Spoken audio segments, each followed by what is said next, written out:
கன்னியாகுமரிக்குள்ள இருந்துட்டு கன்னியாகுமரி மக்களை சதிக்க உங்களால எப்படிலாம் முடியுது? ஆனா இதை குறித்து நம்ம மக்களுக்கு விழிப்புணர்வு கிடையாது.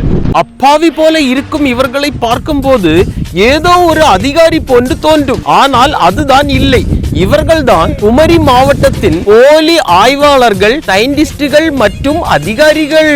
இதுக்குள்ள இயற்கையாவே நம்ம கடற்கரை ஃபுல்லாவே இந்த மாதிரிப்பட்ட கருப்பு மண்ணு, கருப்பு கலர் மண்ணு, இதுதான் மோனோசைட் பிரிச்சு எடுப்பாங்க. இந்த மண்ணு நம்ம கன்னியாகுமரி டிஸ்ட்ரிக்ட்ல சாதாவே எல்லா கடற்கரையிலயும் உண்டு. ஆமா, இந்த மண் கன்னியாகுமரி மொத்தம் கொட்டி கிடக்கு. உண்மைதான். இதனால என்ன நமக்கு பிரயோஜனம்னா, இந்தியா சீக்கிரமா வளர்ந்துரும். ஐஆர்ஏல இருந்து இந்த மண்ணை அவங்க பிரிச்சு எடுத்து அந்த மோனோசைட்டை எடுக்கிறதுனால நமக்கு ரேடியேஷன் தான் கம்மியாகுது. ஆனா இதை குறித்து நம்ம மக்களுக்கு விழிப்புணர்வு கிடையாது. இதை பிரிச்சு எடுக்கும் போது கன்னியாகுமரி மக்கள் அந்த இடத்தை சுத்தி இருக்க எந்த மக்களுக்குமே உயிர் வாழ முடியாது. எந்த மரம் செடி கொடி எதுவுமே இருக்காது. அதாவது மக்கள் அழிய போறாங்க. இந்தியா குரோ ஆக போகுது. யூடியூபர்ஸ் எல்லாருமே ஐஆர்ஏல இருந்து அடுத்த ப்ராஜெக்ட் தொடங்க போறோம், கன்னியாகுமரி டிஸ்ட்ரிக்ட் அழிய போகுது, கன்னியாகுமரி டிஸ்ட்ரிக்ட் அழிய போகுது.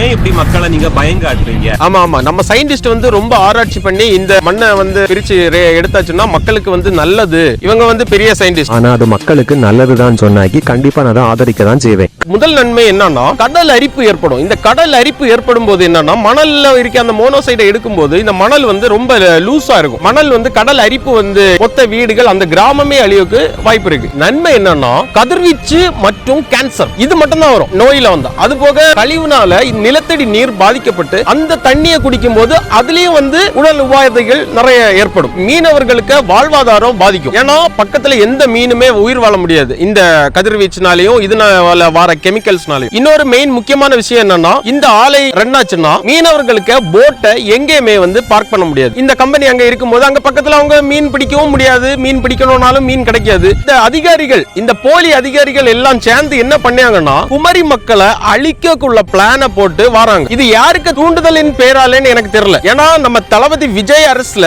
விஜய் அண்ணனே சொல்லிட்டாங்க, இந்த மாதிரி மக்களுக்கு எதிரான எந்த திட்டத்தையும் நான் கொண்டு வர மாட்டேன்னு. குமரி மக்களுக்கு எதிராக குமரியில இருந்தே பேசணும்னா எவ்வளவு பணம் வாங்கினாங்கன்னு தெரியல. கொஞ்சம் கூகுள்லயோ ஏஐல எல்லாம் இருக்குடா, போய் படிங்க. உள்ள போய் நீங்க பெரிய அதிகாரிகள் தானே, பெருசா போய் ஆராய்ச்சி எல்லாம் பண்ணீங்கல்ல, டக்குன்னு அங்க என்ன விஷயம், மக்கள் எப்படி அழிய போறான், எல்லா டீட்டெயிலும் பக்காவா கொடுப்பான். நீ மண்ணை எடுத்து இந்த மண்ணில இதை அடிக்காங்கன்னு என்ன ஜோக்?